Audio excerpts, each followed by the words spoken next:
Okay, the next question, I think this time we'll start with Ms. Alfaro and just go down the table. We'll get ourselves unwound here. So this question is, it takes a majority vote by City Council for anything to move forward in our city. How do you see yourself working with the other council members to help your ward move forward if elected?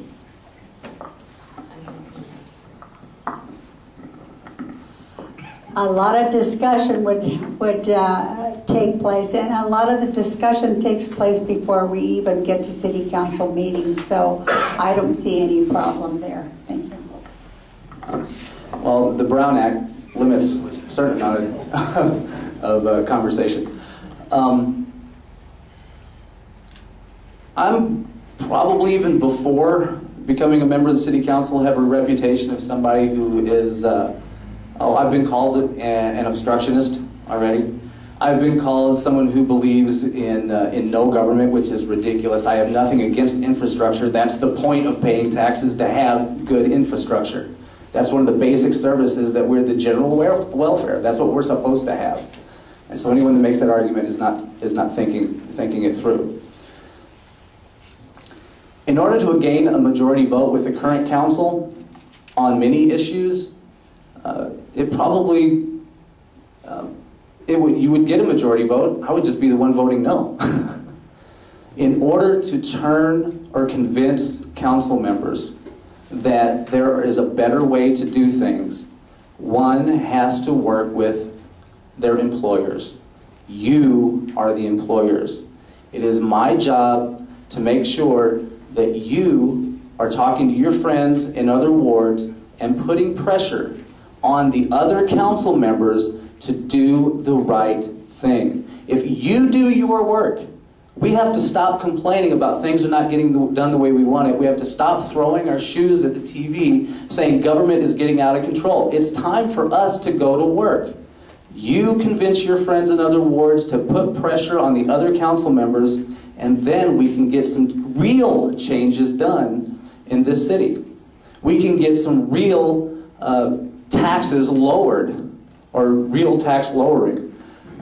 We can get a real responsible city government. We can get a real slim, trim city government, and we can get a city government that understands that people are capable in the private sector of growing the local economy and getting out of this 13.3% unemployment nonsense.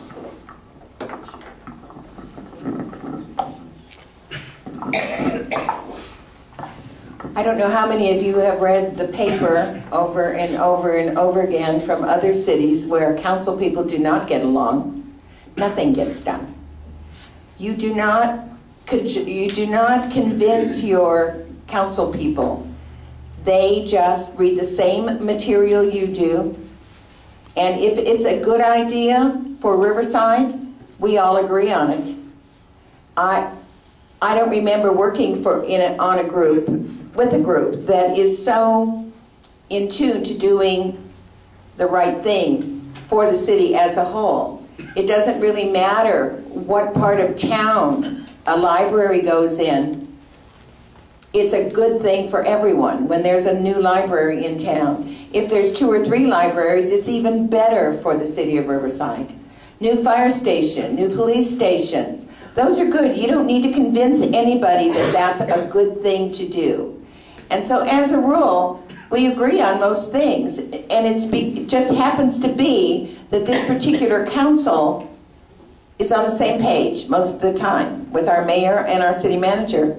And it's the first time in a long time that we have all agreed pretty much on what needs to be done.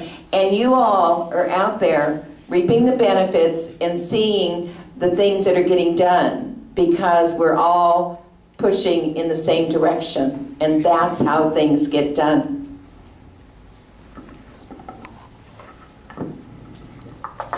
Okay, and the next question, and this time we'll start with Mr. Shearer, go around that way, is will you ask the City Council members for their support of timely, independent, parallel investigations of officer-involved deaths by the Community Police Review Commission?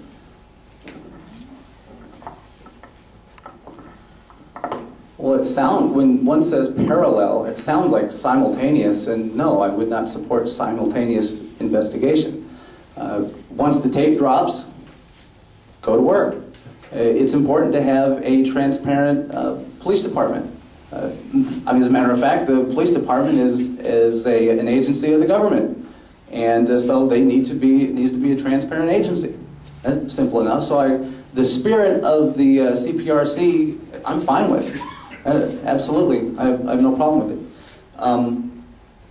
But it cannot be an agency that interferes, and there's, as far as I know, there's been no evidence of interference. The problem is, if you have simultaneous investigation, then even if there has been no real interference, you have the potential of problems in trial. You have potential mistrial issues.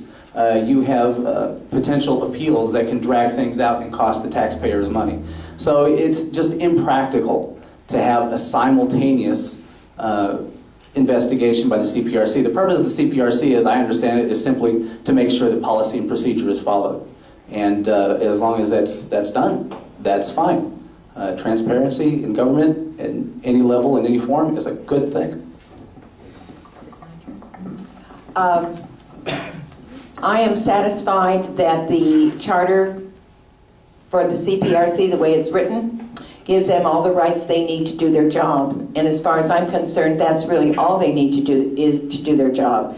The police department has spoken, the police chief, our city attorney, our city manager, the DA, and also the CEO that runs the CPRC.